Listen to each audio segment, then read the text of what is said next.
વિદ્યાર્થી મિત્રો પ્રણામ. ધોરણ 8 ગણિત પ્રકરણ 8 રાશિઓની તુલના જેમાં સ્વાધ્યાય 8.3 માં મિત્રો આ વિડિયોની અંદર જોઈશું આપણે પ્રશ્ન નંબર 8 થી 12. હવે પ્રશ્ન 8 છે કે જો 10,000 રૂપિયાને 1.1 વર્ષ માટે 10% દરે પ્રતિ વર્ષ અર્ધવાર્ષિક ચક્રવૃદ્ધિ વ્યાજે મૂકવામાં આવે તો ચક્રવૃદ્ધિ વ્યાજ અને વ્યાજ મુદ્દલ શોધો. શું આ વ્યાજ તેના વાર્ષિક ચક્રવૃદ્ધિ વ્યાજ કરતા વધારે હશે? તો મિત્રો અહીંયા 10,000 રૂપિયા 10%ના દરે 1.1 એટલે દોઢ વર્ષ માટે વ્યાજે આપવાના છે. એમાં બે રીતે ગણતરી કરવાની છે કે અર્ધવાર્ષિક ચક્રવૃદ્ધિ વ્યાજ અને બીજું છે વાર્ષિક ચક્રવૃદ્ધિ વ્યાજ. તો અર્ધવાર્ષિક ચક્રવૃદ્ધિ વ્યાજ એ વાર્ષિક ચક્રવૃદ્ધિ વ્યાજ કરતા વધારે હશે. તો મિત્રો અહીંયા આપણને એટલી ખબર પડે કે દોઢ વર્ષ એટલે અર્ધવાર્ષિક ચક્રવૃદ્ધિ વ્યાજની રીતે આપણે સ્ટેપ બાય સ્ટેપ ગણવા જઈએ તો પહેલા 6 મહિનાનો, બીજા 6 મહિનાનો, ત્રીજા 6 મહિનાનો એટલે 3 વખત ગણતરી કરવાની થાય. અને વાર્ષિક ચક્રવૃદ્ધિ વ્યાજમાં 2 વખત થાય, પહેલા 1 વર્ષનું અને પછી 6 મહિનાનું.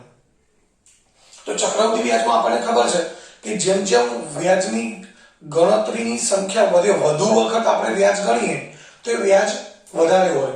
તો અર્ધવાર્ષિક વ્યાજમાં 3 વખત ગણતરી થાય અને વાર્ષિક વ્યાજમાં 2 વખત થાય છે. જો કે આપણે એ રીતે કરતા નથી, આપણે સૂત્રની રીતે કરીએ છીએ.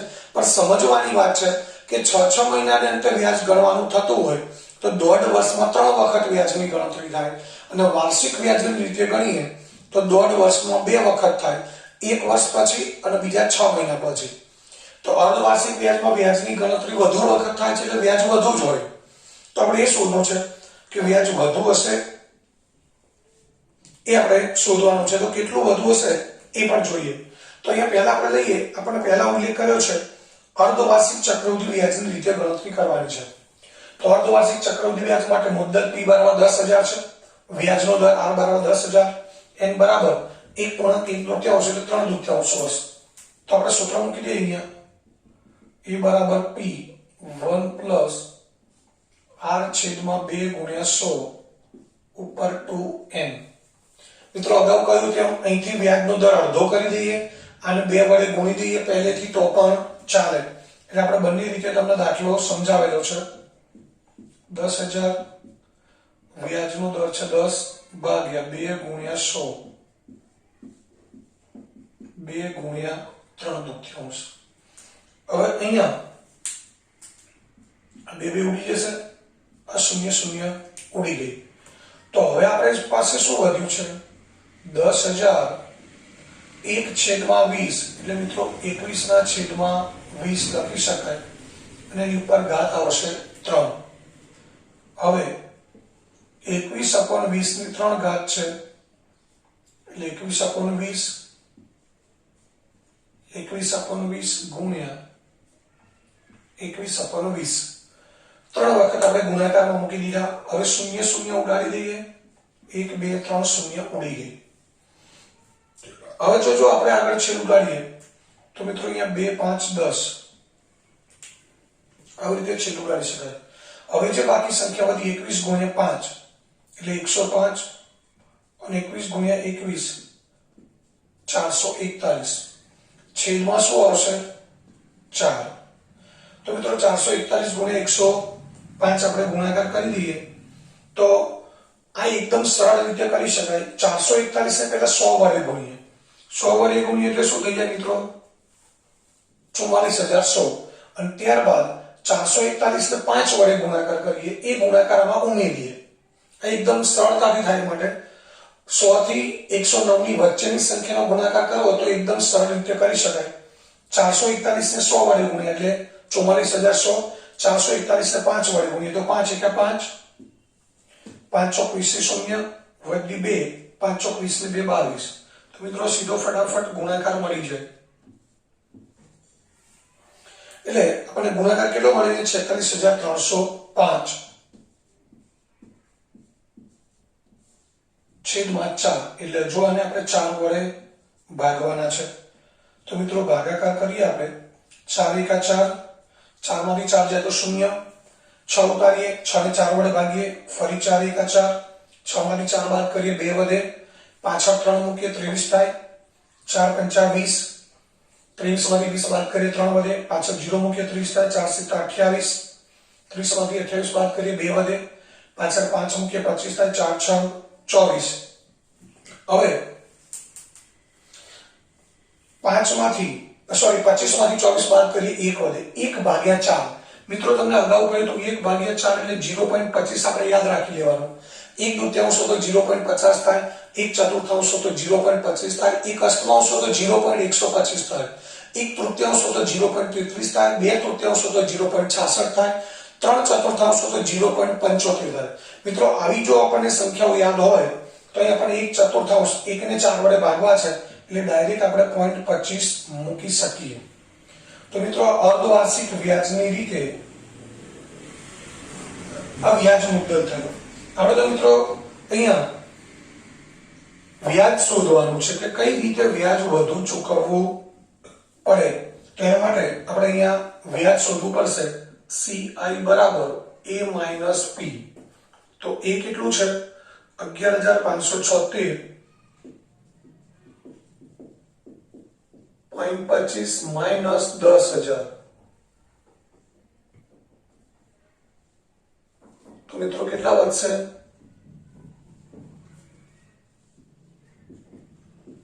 1,576.25 રૂપિયા. એટલે અર્ધવાર્ષિક ચક્રવૃદ્ધિ વ્યાજની રીતે કેટલું વ્યાજ મળશે? 1,576.25. હવે વાર્ષિક ચક્રવૃદ્ધિ વ્યાજ લઈએ.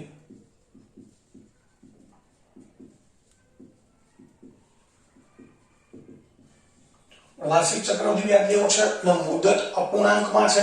તો મિત્રો આપણે શું કરીશું? 2 વખત સૂત્ર મૂકવું પડશે. પહેલા 1 વર્ષ માટે અને ત્યારબાદ અડધા વર્ષ માટે, જે 6 મહિના માટે. તો અહીં આપણે P =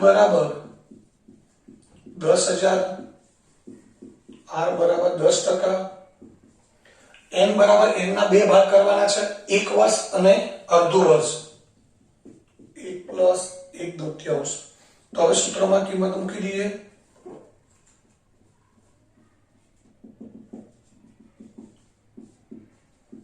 1 + R/100 ગુણ્યા 1 + R. મિત્રો અડધું વર્ષ છે એટલે 2 વડે ભાગવા પડશે અને અહીંયા 2 વડે ગુણવા પડશે.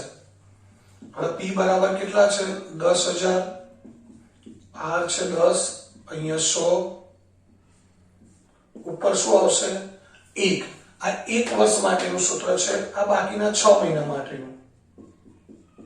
10 2 × 100, અહીંયા 2 × 1/2.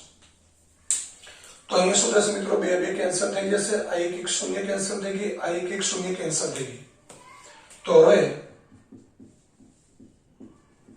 અહીંયા શું વધ્યું મિત્રો? 10 × 10 + 1 11/10 એની 1 ઘાત છે, 10 × 20 અને ઉપર 1 છે એટલે 21/20. હવે અહીંયા પણ આપણે છેદ ઉડાડી શકીએ, 0 0 કેન્સલ થઈ ગઈ. હવે 100 વધ્યા છે અને છેદમાં 2 છે તો 50 × 100 આ રીતે છેદ આપણે ઉડાડી દઈએ. તો હવે અહીંયા આપણે ગુણાકાર કરીએ તો 11 × 21 અને ગુણ્યા 50,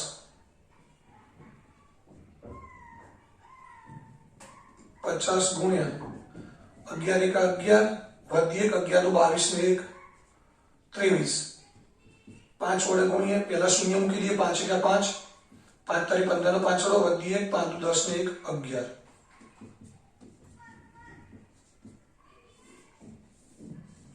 તો ચક્રવૃદ્ધિ વ્યાજનું દર મળ્યું વાર્ષિક ચક્રવૃદ્ધિ વ્યાજની રીતે ગણતર.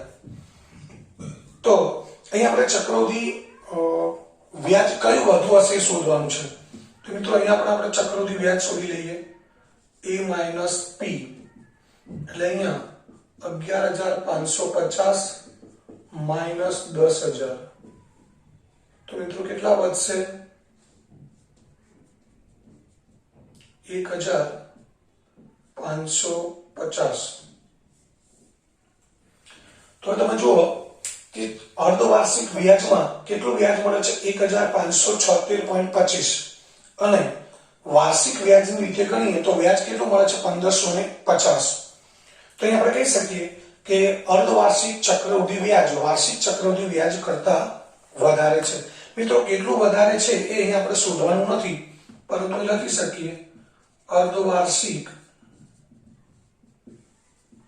ચક્રવૃદ્ધિ વ્યાજ એ વાર્ષિક ચક્રવૃદ્ધિ વ્યાજ કરતા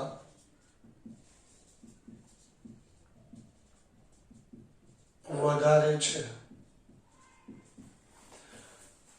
તો મિત્રો આ ખાસ ધ્યાન રાખવાનું છે કે જ્યારે મુદત અપૂર્ણાંકમાં હોય ત્યારે વાર્ષિક ચક્રવૃદ્ધિ વ્યાજની રીતે ગણવાનું હોય ત્યારે આજે 1 વર્ષ માટે અને અડધા વર્ષ માટે આપણે 2 વખત સૂત્ર મૂકવું પડે. પણ ધ્યાન રાખજો પી મુદ્દલ 2 વખત લેવાનું નથી, મુદ્દલ એક જ વખત લેવાનું છે, 2 વખત નથી લેવાનું. આ ખાસ ધ્યાન રાખજો. પી 2 વખત મૂકી દીધો તો દાખલો ખોટો પડશે. તો મિત્રો આ રીતે અહીંયા પ્રશ્ન નંબર 8 પૂરો થયો. હવે ત્યારબાદ આગળ જોઈએ પ્રશ્ન નંબર 9.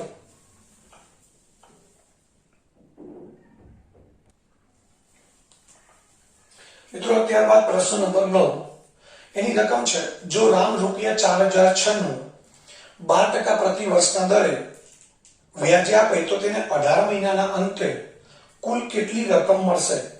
18 મહિના એટલે મિત્રો 1.1 વર્ષ, જેને આપણે 3/2 વર્ષ લખી શકીએ. 18 મહિનાના અંતે કેટલી રકમ મળશે એ શોધવાનું છે. અને સાથે સાથે અહીંયા વ્યાજ જે છે અર્ધવાર્ષિક ચક્રવૃદ્ધિ વ્યાજ ગણવાનું છે. કૌંસમાં લખેલું છે અર્ધવાર્ષિક ચક્રવૃદ્ધિ વ્યાજ એટલે દર 6 મહિને ગણવાનું છે. તો મિત્રો આપણે અર્ધવાર્ષિક ચક્રવૃદ્ધિ વ્યાજ છે એટલે શું કરીશું? r ને 2 વડે ભાગીશું, n ને 2 વડે ગુણીશું. તો અહીંયા સૂત્ર મૂકી દઈએ a બરાબર p 1 + r/2 ગુણ્યા 100 અહીંયા 2n. p બરાબર 4096 1 પ્લસ r બરાબર કેટલા છે મિત્રો? 12. હવે અહીંયા 2 ગુણ્યા 100 અને 2 ગુણ્યા 3/2. તો આ રીતે મિત્રો અહીંયા આપણે ગણતરી કરીએ તો r ને આપણે 2 વડે ભાગી દીધા છે.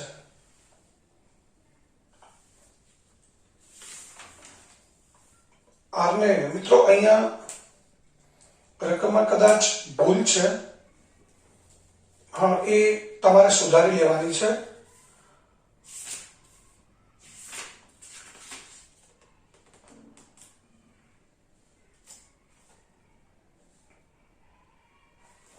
મિત્રો અહીંયા જે ટેક્સ્ટ બુક છે એની અંદર રકમમાં ભૂલ છે. એમાં વ્યાજનો દર છે 12.5%. આ તમારે ધ્યાનમાં રાખવાનું છે. એ ભૂલમાં 12% છપાયેલું છે, 12.1/2% છે એટલે 12 × 24 ને 1 25/2% થાય. 12.5 લખીએ તો પણ મિત્રો ચાલે. તો અહીંયા આપણે 25/2 આ રીતે મૂકવું પડશે. 25/2 અને છેદમાં 2 શેના માટે મૂક્યા છે? અર્ધવાર્ષિક વ્યાજ છે એટલે વ્યાજના દરને આપણે 2 વડે ભાગવા પડે. તો મિત્રો આ રકમ સુધારી લીજો ખાસ. આ વ્યાજનો દર છે 12.1/2%. ટેક્સ્ટ બુકની અંદર કદાચ તમારી ટેક્સ્ટ બુકમાં ખબર નથી, મારી ટેક્સ્ટ બુકમાં 12% છપાયેલા છે. તો એ 12.1/2 કરી લેજો. 25/2 ગુણ્યા 100. હવે અહીંયા આ બે કેન્સલ થશે. આ બે કેન્સલ નહીં થાય મિત્રો, ધ્યાનથી સમજજો. કારણ કે આ આખું પદ છે 25/2 એ 200 ના અંશમાં છે. એટલે આખું પદ અંશમાં છે અને એનો છેદ 2 છે. એટલે 2 ને અંશનો છેદ કહેવાય. 2 ને શું કહીશું? અંશનો છેદ. અને અંશનો છેદ ક્યાં જશે? છેદમાં જશે. એટલે મિત્રો આવું થશે 25 નીચે 2 આવશે એટલે 2 ગુણ્યા 2 કેટલા થશે? 4. હવે આપણે છેદ ઉડાડીએ તો અહીંયા 25 × 100 છેદ ઉડાડી શકાય એટલે ઉપર 1 વધશે, નીચે કેટલા થશે? 4 × 4 16. એટલે 1+1/16 એની 3 ઘાત. હવે મિત્રો 16 અને 1 કેટલા થાય? 17. 17/16 ની 3 ઘાત. તો હવે આપણે ગણતરી કરીએ તો 4096 ગુણ્યા 17/16 17/16 ગુણ્યા 17/16. મિત્રો જો આપણને યાદ હોય ઘન, આગળનું ચેપ્ટર 7મું ચેપ્ટર હતું ઘન અને ઘનમૂળ, એ જો યાદ હોય તો આપણને 16 નો ઘન યાદ હોય કે 4096 છે. આ 16 ગુણ્યા 16 ગુણ્યા 16 16 નો ઘન થશે, ઉપર પણ આ 16 નો ઘન છે. એટલે આ 4096 અને આ 4096 મિત્રો સીધા જ કેન્સલ થઈ જાય. અને એવું તો આપણને ક્યારે ખબર પડે મિત્રો? તો આવા દાખલામાં અમુક આવી જે મુદ્દલ છે 4096 એ મિત્રો ઓકવર્ડ રકમ છે, તો આપણને આ સમજણ પડવી જોઈએ કે 4096 છે એ 16 નો ઘન છે, આપણે યાદ રહેવું જોઈએ. અહીંયા 16 ગુણ્યા 16 ગુણ્યા 16 એટલે એ પણ 16 નો ઘન છે, તો એ છેદો કાઢીએ આપણે તો 16 ના ઘનને 16 વડે ભાગીએ તો 16 નો વર્ગ વધે. 16 ના વર્ગને 16 વડે ભાગીએ તો 16 વધે અને ત્યારબાદ 16 16 કેન્સલ થઈ જાય. એટલે મિત્રો બાકી રહ્યા 17 ગુણ્યા 17 ગુણ્યા 17 એટલે 17 નો ઘન જે 4913 રૂપિયા થાય. એટલે એનો અર્થ એ થયો કે અહીંયા રામને 18 મહિનાના અંતે કુલ કેટલી રકમ મળશે? 4913. એટલે આપણે લખી શકીએ રામને 18 મહિનાના અંતે રૂપિયા 4913 મળશે. તો આ રીતે અહીંયા આ ધ્યાન રાખવાનું છે, વ્યાજનો દર ભૂલથી 12% છપાયો છે, 12.1 કરવાનો છે. અને બીજી વસ્તુ ધ્યાન રાખવાની છે કે 4096 એ 16 નો ઘન છે. મિત્રો આપણે 4096 ને 16 વડે ભાગતા જઈએ તો પણ આપણને જવાબ તો મળવાનો જ છે, પરંતુ આપણને યાદ હોય તો આપણે છે ઝડપથી અને એકદમ સરળતાથી ઉડાડી શકીએ. તો આ થયો પ્રશ્ન નંબર 9. હવે ત્યારબાદ જોઈએ પ્રશ્ન નંબર 10.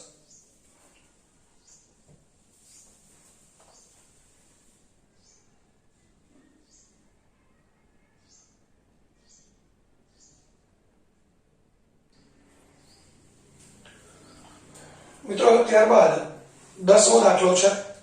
એક સ્થળ એટલે કોઈ એક શહેર છે કે કોઈ સ્થળ છે, એની જનસંખ્યા વર્ષ 2003 માં 5% પ્રતિ વર્ષના દરે વધીને 54000 થાય છે.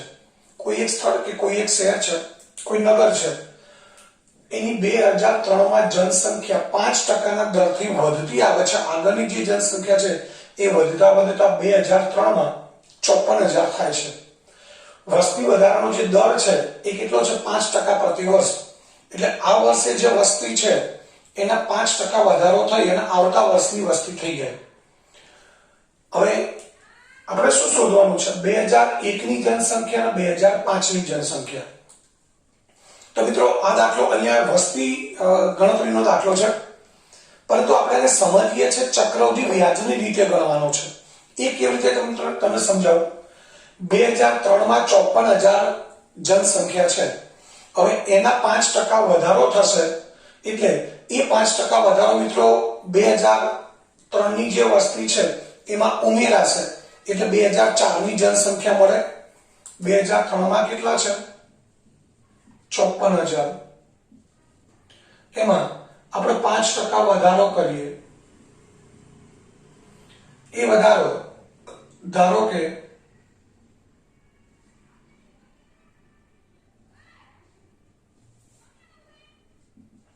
2700 થયો. આપણે મિત્રો 2000 જ ગણીએ છે રાઉન્ડ ફિગર સમજવા માટે. તો 56000 મિત્રો કયા વર્ષની વસ્તી થઈ? 2004. હજુ એના 5% વધારો થશે. હવે 5% કોનો વધારો થશે મિત્રો? 54000 નો નહીં, 56000 ના 2% વધશે. તો ધારો કે 56000 ના 2% 2300 વધે છે. તો 2005 ની જનસંખ્યા કેટલી થશે? 58300. તો અહીંયા આ જે વસ્તીમાં વધારો થાય છે એ પણ મિત્રો ચક્રવૃદ્ધિ વ્યાજની રીતે જ વધે છે. કે અહીંયા આપણે ધારો કે આ જનસંખ્યાને ભૂલી જઈએ. 2003 માં આપણે કોઈકને 54000 રૂપિયા 5% ના દરે વ્યાજે આપ્યા છે એવું સમજી લો. તો 54,000 નું 5% દરે આપણને 1 વર્ષનું વ્યાજ મળશે. એ વ્યાજ મુદ્દલમાં ઉમેરાશે એટલે આપણને 1 વર્ષના અંતે મળવાપાત્ર રકમ કેટલી થશે? 56,000. મિત્રો અમે સમજવા માટે રાઉન્ડ ફિગર લીધી છે. 54,000 ના 5% 2,000 ના થાય, આ ધ્યાનમાં રાખજો. આ તમને સરળ પડે સમજવું એટલા માટે આપણે રાઉન્ડ ફિગર લીધી છે. 54,000 ના 2% ઉમેરાયા એટલે 2004 ની વસ્તી થઈ. 2004 ની જે વસ્તી 56,000 થઈ એના પણ 5% વધશે. એ 5% વધ્યા 2300. તો એ 2300 માં ઉમેરાય એટલે આપણને 2005 ની વસ્તી મળે 58,300. તો મિત્રો આ મુદ્દલ છે 2003 નું, આ 2004 નું, આ 2003 નું વ્યાજ મુદ્દલ છે, જે 2004 માટે શું ગણાય? મુદ્દલ. 2004 નું જે મુદ્દલ છે એનું 5% લેખે આપણે એને વ્યાજ ગણીએ તો આ શું થયું? 2004 નું વ્યાજ મુદ્દલ, જે 2005 માટે શું ગણાય? મુદ્દલ. હવે મિત્રો 5% વધારો થશે કોના? 58,300 ના 5%. તો આને આપણે ચક્રવૃદ્ધિ વ્યાજની સાથે સરખાવીએ તો પણ એ જ વસ્તુ થાય છે. હવે આપણે જનસંખ્યા ઉપર જઈએ. 2003 માં જનસંખ્યા કેટલી છે? 54,000. એનો 2% વધારો થયો એટલે 2,000 વધ્યા. 2,000 વધ્યા એટલે 2004 માં એટલે કે 2003 ના અંતે કેટલી જનસંખ્યા હશે? 56,000. 2003 ના અંતે એટલે કે 2004 ની શરૂઆતમાં કેટલી જનસંખ્યા છે? 56,000. હવે 2004 નું જે વર્ષ છે એ દરમિયાન 5% નો વધારો થયો એટલે એ 5% જે વધારો થયો 2300 એ અંદર ઉમેરાયો એટલે 2004 ના અંતે એટલે કે 2005 ની શરૂઆતમાં કેટલી જનસંખ્યા છે મિત્રો? 58,300. એટલે આમ જોવા જઈએ તો આ શું છે? 2003 મુદ્દલ P છે અને આ શું છે? 2005 માટે વ્યાજ મુદ્દલ છે. 2005 ની શરૂઆતની વાત છે મિત્રો, અંતની વાત નથી. તો આ 2003 વર્ષ માટે વ્યાજ મુદ્દલ થયું, પણ 2005 માટે શું ગણાય? મુદ્દલ ગણાય. 2003 માટે આ શું છે?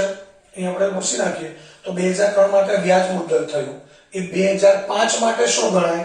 મુદ્દલ ગણાય. P બરાબર 58,300 થાય. એટલે કહેવાનો અર્થ એ છે કે દાખલાઓ આખો બદલાઈ ગયો છે, પણ આપણે ગણતરી ચક્રવૃદ્ધિ વ્યાજની રીતે કરવાની છે. મિત્રો હવે આપણે જઈએ પાછા 2005 ની જનસંખ્યા શોધવા માટે આપણે 54,000 ને મુદ્દલ તરીકે લઈશું, વ્યાજનો દર 5% લઈશું અને 2003 થી 2005 એટલે મિત્રો કેટલા વર્ષ થયા? 2. n બરાબર આપણે 2 વર્ષ લઈશું અને ચક્રવૃદ્ધિ વ્યાજ મુદ્દલનું સૂત્ર મૂકીશું એટલે આપણને 2005 ની જનસંખ્યા મળી જાય. હવે મિત્રો 2001 ની જનસંખ્યા શોધવી છે. કઈ જનસંખ્યા શોધવી છે આપણે? 2001 ની. એના માટે શું કરવાનું છે સમજીએ. તો આપણને 2003 ની જનસંખ્યા આપી છે 54,000. 2001 ની જનસંખ્યા ખબર નથી તો એ ધારી લઈએ છે આપણે, ધારો કે 50,000 છે. કેટલી છે મિત્રો? 50,000. એના 5% વધારો થયો એ પણ અંદાજે લખું છું અને ધારો કે થયા 52,000. કેટલા થયા? 52,000. આ શું થયું? 2001 ના અંતે. 2001 ના અંતે એટલે 2002 ના શરૂઆતમાં. 2002 ની શરૂઆત એમાં કેટલી જનસંખ્યા થશે મિત્રો? 52,000. 2002 ની જે શરૂઆતમાં 52,000 સંખ્યા છે એમાં પણ 5% વધારો થશે. એ વધારો થયો ધારો કે 2,000 ફોર એક્ઝામ્પલ લઉં છું તો 54,000 શું થયું? 2002 ના અંતે. 2002 ના અંતે એટલે 2003 ની શરૂઆતમાં. તો મિત્રો 2003 ની શરૂઆતમાં જનસંખ્યા કેટલી થઈ? 54,000. તો અહીંયા કહેવાનો ભાવાર્થ એ છે મિત્રો કે 2003 ની શરૂઆતમાં જ્યારે જનસંખ્યા 54,000 હતી તો 2001 માં કેટલી હોય? 50,000. એટલે કે એના કરતા ઓછી હોય. એ તો આપણે સમજી શકીએ કે 5% વધારો થઈ અને 2003 માં 54,000 વસ્તી થઈ છે તો 2001 માં એના કરતા ઓછી જ હોય. હવે આપણે સમજીએ કે આને આપણે મુદ્દલ લઈએ. 2001 નું મુદ્દલ લઈએ 50,000 તો 52,000 2001 નું વ્યાજ મુદ્દલ થયું, જે 2002 માટે મુદ્દલ થયું. એનું પાછું વ્યાજ થયું 2000 એટલે 54,000 એ શું થયું? 2002 નું વ્યાજ મુદ્દલ, જે 2003 નું મુદ્દલ છે. તો આને આપણે પી તરીકે લઈએ છીએ તો આ શું ગણાય મિત્રો? વ્યાજ મુદ્દલ.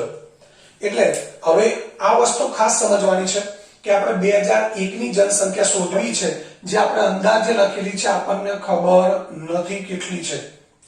તો મિત્રો આપણે એ સમજવાનું છે કે 2001 ની જે જનસંખ્યા છે એમાં 2% વધારો થઈ 2002 ની જનસંખ્યા મળી, એમાં 5% વધારો થઈ 2003 ની જનસંખ્યા મળી, જે 54000 છે. તો મિત્રો આ 2003 ની જે જનસંખ્યા છે એ 2001 ની જનસંખ્યા માટે શું ગણાશે? વ્યાજ મુદ્દલ ગણાશે. આપણે ચક્રવૃદ્ધિ વ્યાજ સાથે સરખામણી કરીએ તો 54000 શું ગણાય? વ્યાજ મુદ્દલ. અને 54000 વ્યાજ મુદ્દલ માટે મુદ્દલ કેટલું છે એ આપણને ખબર નથી. તો મિત્રો પહેલી જે 2001 ની જનસંખ્યા શોધવાની છે એમાં આ દાખલો તદ્દન જુદો છે કે 2003 ની જનસંખ્યા પરથી 2001 ની જનસંખ્યા શોધવી છે, ત્યારે 2003 ની જે જનસંખ્યા છે એ વ્યાજ મુદ્દલ ગણાશે અને 2001 ની જે જનસંખ્યા શોધવી છે મિત્રો શું ગણાશે? મુદ્દલ. એટલે આપણે પી શોધવાનું છે. મિત્રો આખા સ્વાધ્યાયમાં એક જ દાખલો એવો છે કે જેમાં આપણને મુદ્દલ નથી આપેલું, પી વ્યાજ મુદ્દલ આપેલું છે અને એના પરથી મુદ્દલ આપણે શોધવાનું છે. તો મિત્રો લગભગ તમે સમજી ગયા છો કે આ દાખલામાં શું કરવાનું છે. અને ત્યારબાદ 2005 ની જનસંખ્યા શોધવાની હોય ત્યારે આ જે 54000 જે 2003 ની જનસંખ્યા છે એ મિત્રો મુદ્દલ ગણાશે અને એનું આપણે વ્યાજ મુદ્દલ એટલે કે એ શોધવાનું છે, જે 2005 ની જનસંખ્યા ગણાશે. મિત્રો લગભગ તમે સમજી ગયા છો. તો હવે આપણે જઈએ પહેલા 2001 ની જનસંખ્યા શોધીશું.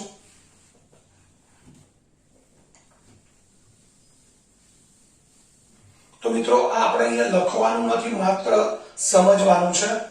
તો પહેલા અહીંયા લખી દઈએ આપણે 2001 ની જનસંખ્યા.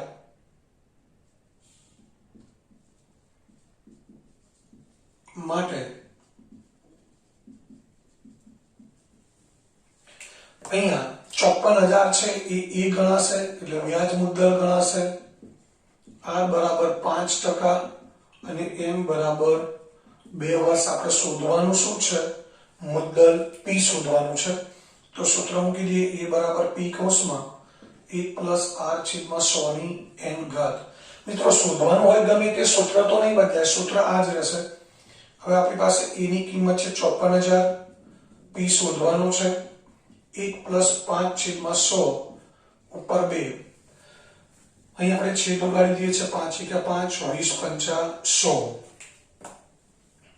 તો હવે 54000 બરાબર P 20 + 1 21 અને છેદમાં 20 એની 2 ઘાત. હવે મિત્રો શું થશે? 21/20 ગુણ્યા 21/20. હવે આપણે P શોધવો છે તો આ બંને કિંમતો ડાબી બાજુ લાવવી પડશે અને ડાબી બાજુ લાવીશું એટલે શું થશે?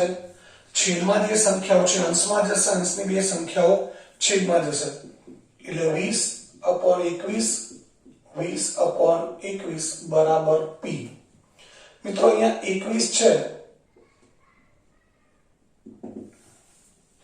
આ જે 21 છે એમાં આપણે 3 વડે છેદ ઉડાડી શકીએ. અહીંયા પણ 3 વડે છેદ ઉડી શકે છે. 18 × 54 7 × 21 એ રીતે પણ છેદ આપણે ઉડાડી શકીએ છીએ. અને ન ઉડાડવા હોય તો 1 2 3 4 5 5 શૂન્ય મૂકી દઈએ. પહેલા 2 × 2 4 4 × 54 એ 4 અને 54 નો ગુણાકાર કરીએ. 4 × 4 16 16 નો છગડો વધી 1 5 ચોક 20 21 અને ભાગ્યા 441 બરાબર P. મિત્રો તમને કીધું એમ કે અહીંયા જો આપણે છેદ ઉડાડવા છે તો ઉડાડી શકીએ છીએ. 7 × 21 18 × 54 એટલે 18000 થઈ ગયા. અહીંયા 7 × 21 6 × 18 આ રીતે પણ આપણે છેદ ઉડાડી શકીએ.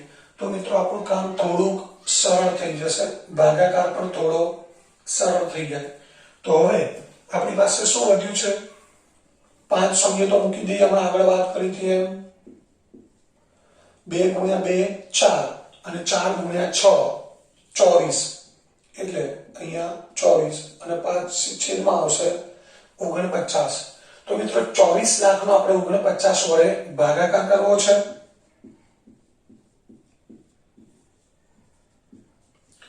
તો તો 24 લાખનો આપણે 49 વડે ભાગાકાર કરવો છે. હવે તમે જુઓ છો 49 એટલે 50 જ સમજી લો. હવે 50 છે ને 240 વડે 240 ને 50 વડે ભાગાકાર કરવો છે. અહીંયા બે સંખ્યા લઈએ તો 24 બનશે, જે 49 કરતા નાની છે. આપણે ત્રણ આંકડાની સંખ્યા ધ્યાનમાં લેવી પડશે. 240 આ 50 છે તો 240 છે, 50 ને 5 વડે ગુણીએ તો 250 થઈ જાય મિત્રો, વધી જાય. કેટલા વડે ભાગ ચાલશે? 4 વડે. 4 9 36 વધી 3, 4 ગુણ્યા 4 16 અને 3 19. બાદબાકી કરીએ તો અહીંયા 10 માંથી 6 બાદ કરીએ 4, ઉપર 3 મૂકીએ, 13 માંથી 9 જાય તો 4 અને અહીંયા 1. હવે પાછળ 0 મૂકીએ. મિત્રો અહીંયા આ 50 છે, 440 છે, એટલે 50 ગુણ્યા 9 કરીએ તો 9 5 45 450 થઈ જાય. એ વધી જાય છે તો આપણે 8 વડે ગુણાકાર કરીએ. એક વખત મિત્રો ચેક કરી લેવાનું, ડાઉટ લાગતો હોય તો 8 વડે 9 વડે ગુણાકાર કરી જોવાનો. 8 વડે ગુણાકાર કરીએ 8 9 72 વધી 7 8 ચોક 32 ને 7 39. બાદબાકી કરીએ 8, 3 મૂકીશું, 13 માંથી 9 જો બાદ કરીએ તો 4, 3 માંથી 3 જાય તો 0. હવે ઉતારીએ છીએ 0. મિત્રો આપણે કેટલી 0 લઈ લીધી છે? એક લઈ લીધી, બીજી લઈ લીધી. હવે 480 છે, 49 છે તો 49 છે 50 ગણી લો. 50 ને 8 વડે ગુણો તો 400 થાય અને 480 છે એટલે 9 વડે ભાગ ચાલશે. 50 ગુણ્યા 9 450 થાય. 450 આને કરતા નાની સંખ્યા છે. 9 9 81 વધી 8, 9 ચોક 36 36 ને 8 44. બાદબાકી કરીએ 9, 7 માંથી 4 બાદ કરીએ 3. હવે એક શૂન્ય ઉતારીએ મિત્રો. આ શૂન્ય પર લઈ લીધી છે આપણે. હવે આપણે જોઈએ તો તમે જોઈ શકો છો કે 8 વડે ગુણીએ તો 392 આવે છે. આ 390 છે એટલે કેટલા વડે ભાગ ચાલશે મિત્રો? 7 વડે. 7 9 63 વધી 6, 7 ચોક 28 ને 6 34. 7 8 માંથી 4 બાદ કરીએ 4, 0 મૂકીએ એટલે અહીંયા મૂકી દઈએ છીએ આપણે 470. અને હવે છેલ્લી શૂન્ય ઉતારીએ તો 470 થઈ ગયા. હવે 470 ને તમે જુઓ છો કેટલા વડે ભાગ ચાલે છે મિત્રો? 441 એટલે 9 વડે. અહીં 9 મૂકી દઈએ. 49 ગુણ્યા 9 કેટલા છે? 441. કેટલા વધશે? 9, 6 મૂકીએ 2. હવે આપણે અગાઉ તમને કહ્યું હતું એમ પોઈન્ટ પછી 3 અંક સુધી આપણે જવાનું છે. પોઈન્ટ મૂકી દીધો. એ 0 ઉતારીએ. 290 છે, 50 છે તો 50 ગુણ્યા 6 300 થઈ જાય. પરંતુ આ 290 છે એટલે 6 વડે ભાગ નહીં ચાલે, 5 વડે ચલાવીએ. 5 9 45 વધી 4, 5 ચોક 20 ને 4 24. 45 વધશે મિત્રો. બીજી શૂન્ય ઉતારીએ છીએ. 450 મળ્યા છે. 9 વડે ગુણીએ તો 441 આવે છે એટલે અહીંયા 9 441. 9 વધ્યા. 90 મૂકીએ. અહીંયા 90 મૂકીએ તો 49 ગુણ્યા 1 વડે ભાગ ચાલશે એટલે ત્રીજો અંક 1 જ આવે છે. તો આપણે મિત્રો તમને કહ્યું તો દશાંશ ચિહ્ન પછી 3 અંક સુધી ભાગાકાર કરવાનો. પણ ત્રીજો અંક 5 કે 5 થી નાનો આવે તો એ કાઢી નાખવાનો. બીજા અંકમાં કોઈ ફેરફાર કરવાનો નથી. તો એ તમે જોઈ શકો છો કે 1 આવે છે એટલે મૂકવાની કોઈ જરૂર નથી. તો અહીંયા મિત્રો p બરાબર શું મળશે? 48,979.59. આ આપણો જવાબ થયો મિત્રો. હવે આ p શું છે મિત્રો? 2001 ની જનસંખ્યા છે. 2001 ની જનસંખ્યા છે મિત્રો. જનસંખ્યા કોઈ દિવસ અપૂર્ણાંકમાં ન હોય એટલે પોઈન્ટ પછી 59 એટલે 6 સમજી લો. 6 છે તો અહીંયા આપણે એક વધારી દઈએ એટલે p બરાબર 48,980 આશરે લખી શકાય. એટલે 2001 ની જનસંખ્યા કેટલી ગઈ મિત્રો? 48,980. એટલે 2001 ની જનસંખ્યા 48,980 આશરે લખી શકાય. હવે આપણે શું શોધવાનું છે મિત્રો? હજુ 2005 ની જનસંખ્યા પણ શોધવાની છે. તો આગળ જઈએ. 2005 ની જનસંખ્યા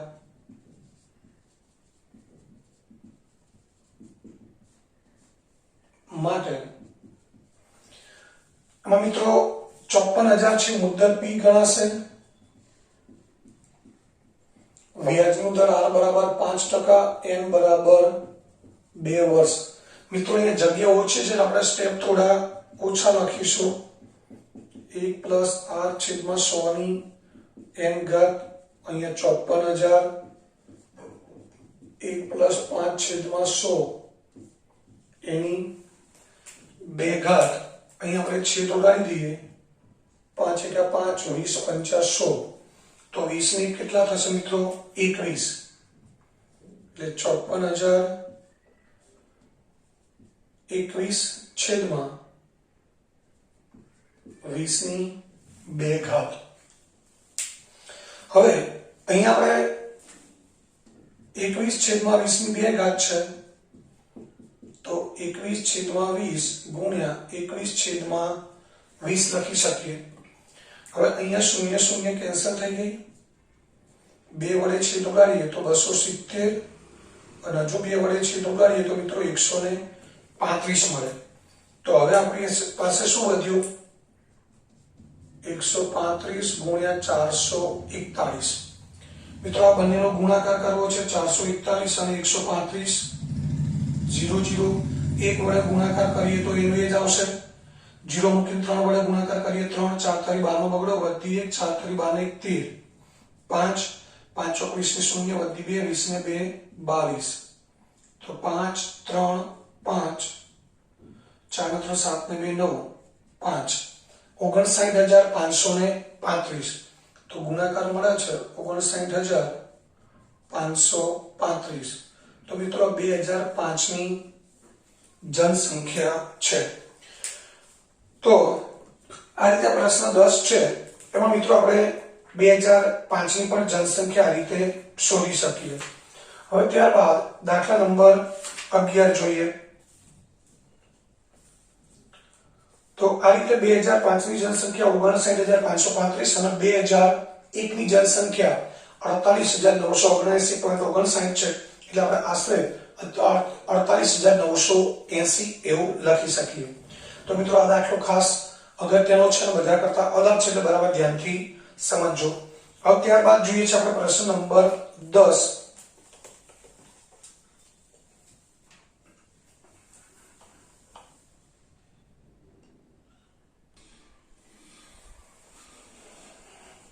મિત્રો ત્યારબાદ 11મો દાખલો છે। એક પ્રયોગશાળામાં એક પ્રયોગમાં બેક્ટેરિયાની સંખ્યા પ્રતિ કલાક 2.5% દરે વધતી હતી। મિત્રો બેક્ટેરિયા છે, વાયરસ છે, બધા સૂક્ષ્મ જીવો છે, એનું આયુષ્ય ખૂબ ટૂંકું હોય અને એનો વૃદ્ધિ દર પણ ખૂબ ઝડપી હોય। કોઈ બેક્ટેરિયાનો જન્મ થયો એટલે એ જન્મ થયા પછી એને પરિપક્વ બનતા અમુક મિનિટો, કલાકો જેટલો સમય લાગે, અને એટલા કલાકમાં પરિપક્વ બની પોતાના જેવા જ નવા બેક્ટેરિયા ઉત્પન્ન કરવા માટે સક્ષમ બને, એટલે કે એનો વૃદ્ધિ દર છે કલાકોની અંદર હોય। બીજા કોઈ પ્રાણીઓ છે, એનો જન્મ થાય પછી પોતાના જેવા બીજા નવા સજીવો ઉત્પન્ન કરવા માટે સક્ષમ બનવા માટે સમય ઘણો વધારે લાગતો હોય, પરંતુ સૂક્ષ્મજીવોનું આયુષ્ય પણ ખૂબ ટૂંકું હોય, એમનો જે જન્મનો દર છે કે પરિપક્વતાનો દર છે એ પણ ખૂબ ઝડપી હોય।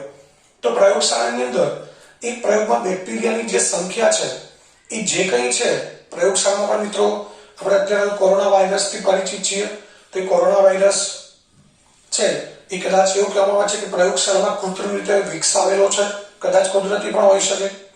તો પ્રયોગશાળાની અંદર આ બેક્ટેરિયાની વૃદ્ધિ કૃત્રિમ રીતે પણ કરવામાં આવતી હોય છે, જેમાં અલગ અલગ પ્રકારની વેક્સિન્સ છે કે દવાઓ છે, કોઈ નવો રોગ આવે તો એની દવા શોધવા માટે એ જે વાયરસ કે બેક્ટેરિયા જવાબદાર હોય એની પર પ્રયોગશાળાની અંદર પ્રયોગ કરવામાં આવતો હોય। તો એવો જ કોઈ પ્રયોગ છે, એની અંદર એવું જોવા મળ્યું કે બેક્ટેરિયાની વૃદ્ધિ દર કલાકે 2.5% જેટલી થતી હતી, એટલે જે સંખ્યા છે એને 2.5% દર કલાકે વધતા હતા। તો 2 કલાક પછી બેક્ટેરિયાની સંખ્યા કેટલી હશે? તો મિત્રો અહીંયા બેક્ટેરિયાનો વૃદ્ધિ દર પ્રતિ કલાક છે, અત્યારે હાલ સંખ્યા 5,06,000 છે, તો 2 કલાક પછી કેટલી હશે? મિત્રો આને આપણે ચક્રવૃદ્ધિ વ્યાજ સાથે સરખાવીએ તો આ 5,06,000 એ મુદ્દલ ગણાય, 2.5% જે આપણે પ્રતિ વર્ષ વ્યાજનો દર લઈએ છીએ એ પ્રતિ વર્ષના બદલે પ્રતિ કલાક છે। સામે આપણે બેક્ટેરિયાની સંખ્યા કેટલા કલાક પછીની શોધવાની છે? 2 કલાક પછી। તો અહીં આપણે 5,06,000 ને મુદ્દલ તરીકે લઈશું, 2.5% જે r છે વ્યાજનો દર એ 2.5% પ્રતિ કલાક લઈશું, અને n બરાબર શું લઈશું? 2 કલાક। મિત્રો વર્ષના બદલે અહીંયા સમય કલાકમાં આવશે, પરંતુ સૂત્ર એનું એ જ આવશે, ગણતરી એ જ આવશે. તો અહીંયા આપણે P બરાબર 5,06,000, R બરાબર 2.5% પ્રતિ કલાક અને N બરાબર 2 કલાક લખીશું. મિત્રો આપણે અહીંયા વર્ષ નથી લખતા. તો હવે 2 કલાક પછી બેક્ટેરિયાની સંખ્યા કેટલી હશે? તો મિત્રો અત્યારે જે બેક્ટેરિયાની સંખ્યા છે એમાં 1 કલાક પછી એના 2.5% જેટલો વધારો થશે. એ સંખ્યામાં ઉમેરાશે 5,06,000 માં. ધારો કે 14,000 જેટલો વધારો થયો, એટલે 1 કલાક પછી કેટલી સંખ્યા હશે? 5,20,000. ફરી પાછા એના 2.5% વધારો થશે અને 2 કલાક પછીની જે બેક્ટેરિયાની સંખ્યા છે એ 5,20,000 નો જે 2.5% લેખે વધારો થયો એ 5,20,000 માં ઉમેરાય. ધારો કે 20,000 નો વધારો થયો તો 5,20,000 માં બીજા 20,000 પ્લસ થાય એટલે 5,40,000 થાય. આ મિત્રો અંદાજે સમજાવ્યું છે. એટલે કહેવાનો મતલબ એ છે કે બેક્ટેરિયાની વૃદ્ધિ છે એ પણ ચક્રવૃદ્ધિ વ્યાજની જેમ જ થાય છે. તો આપણે સૂત્ર એ જ મૂકીશું, E બરાબર P 1 + R/100 એની n ઘાત. P બરાબર 5,06,000 છે, R બરાબર 2.5 એટલે મિત્રો 25/10 મૂકી દઈશું આપણે અને અહીંયા આવશે 2. હવે અહીં આપણે છેદ ઉડાડીએ, 25 ચોક 100.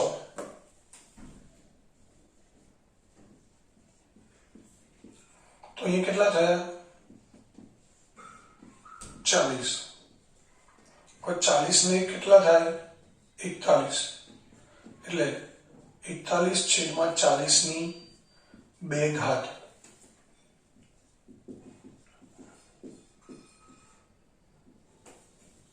હવે શું કરીશું? 41/40 ગુણ્યા 41/40. હવે મિત્રો આપણે અહીંયા છેદ ઉડાડી દઈએ, 2 શૂન્ય કેન્સલ કરી દઈએ.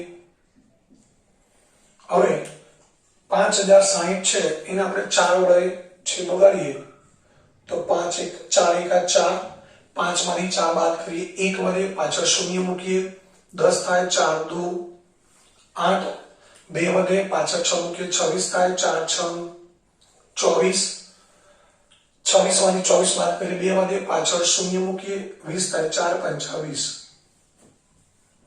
તો મિત્રો હવે અહીંયા જે આપણને સંખ્યા મળી છે 1265 ગુણ્યા 41 ગુણ્યા 41 એટલે 41 નો વર્ગ થશે. 41 નો વર્ગ કરીએ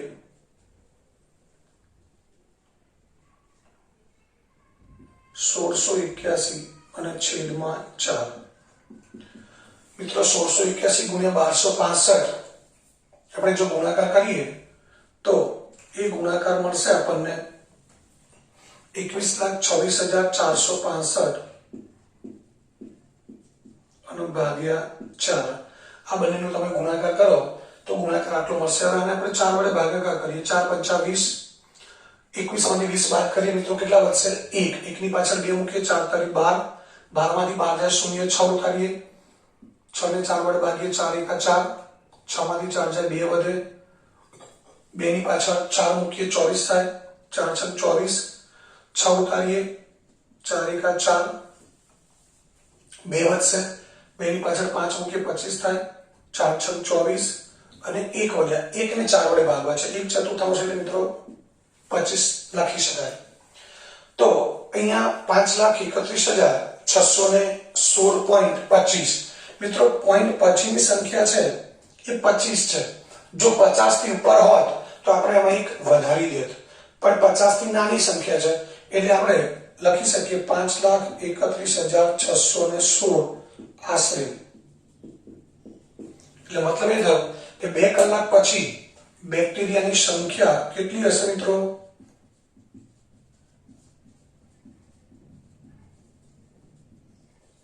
5,31,616 હશે આશરે. એટલે થોડો ઘણો આગળ પાછો ફરક હોય શકે.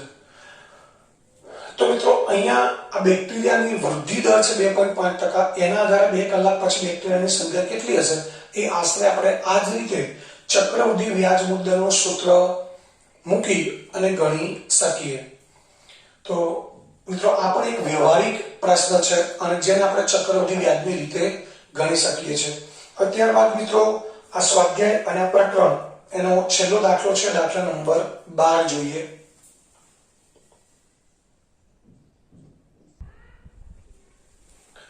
મિત્રો ત્યારબાદ 12મો દાખલો છે. એક સ્કૂટર ₹42,000 માં ખરીદવામાં આવ્યું, એટલે કે સ્કૂટરની ખરીદ કિંમત છે 42,000.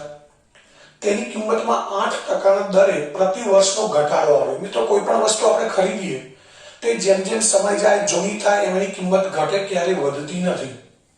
તો સ્કૂટરની કિંમતમાં દર વર્ષે 8%નો ઘટાડો થાય. એટલે જ્યારે ખરીદવામાં આવ્યું ત્યારે 42,000 માં ખરીદ્યું, એક વર્ષ પછી એની જે કિંમત છે 42,000 એના 8% કિંમત ઘટી ગઈ.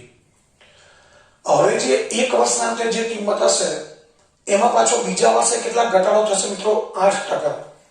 તો એક વર્ષના અંતેની કિંમત કેટલી હશે મિત્રો? અત્યારે આ 42,000 માં સ્કૂટર ખરીદ્યું છે, એક વર્ષ પછીની કિંમતમાં 8%નો ઘટાડો થવાનો છે.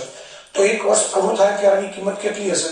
તો એના માટે શું કરવું પડે? 42,000 ના 8% શોધવાના અને 42,000 માંથી બાદ કરવાના.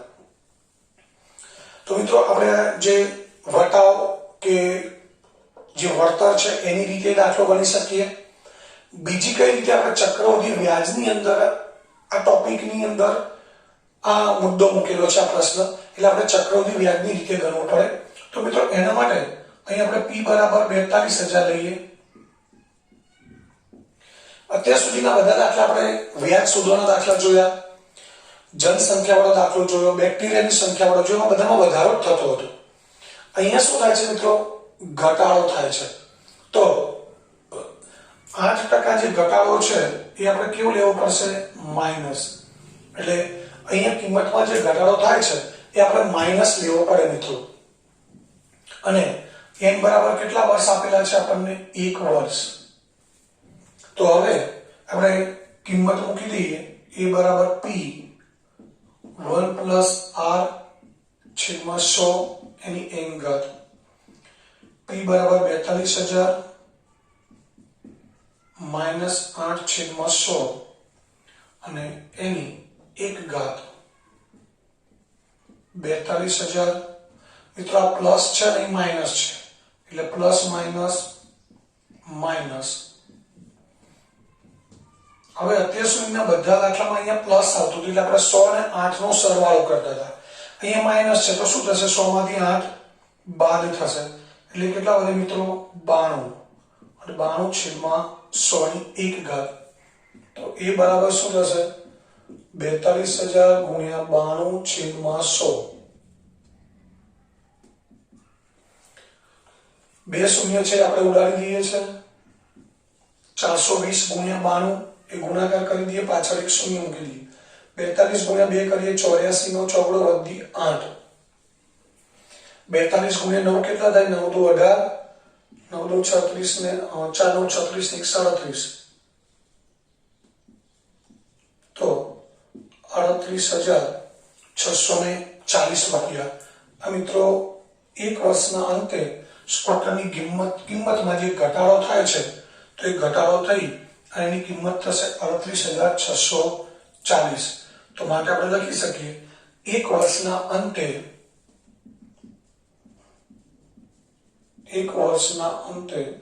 સ્કૂટરની કિંમત ₹38,640 હશે. તો આ રીતે આ પણ એક વ્યવહારુ દાખલો છે. આપણને ખબર છે કે કોઈ પણ વસ્તુ લઈએ એની કિંમતમાં વર્ષ જેમ જાય એમ ઘટાડો થતો જાય, પણ એને આપણે ચક્રવૃદ્ધિ વ્યાજની રીતે આ રીતે ગણી શકીએ. અને મેં બીજી રીતે કીધું એમ કે 42,000 ના 8% આપણે શોધીએ, એને પછી 42,000 માંથી બાદ કરીએ તો પણ આપણને જવાબ મળી જાય. તો મિત્રો અહીંયા આ સ્વાધ્યાય 8.3 પૂરું થયું અને આ પ્રકરણ પણ અહીંયા પૂરું થયું છે. તો મિત્રો તમે દાખલા જોયા છે પ્રમાણે ઘણા દાખલામાં ગણતરીઓ ખૂબ અઘરી છે, એટલે બરાબર ધ્યાનથી સમજીને દાખલા ગણવાના છે. અગાઉ કહ્યું હતું એમ કોઈએ કેલ્ક્યુલેટરનો ઉપયોગ કરી અને સીધા ગુણાકાર ભાગાકાર કરીને જવાબ લાવવાના નથી. તો અહીંયા મિત્રો ચેપ્ટર પૂરું થયું.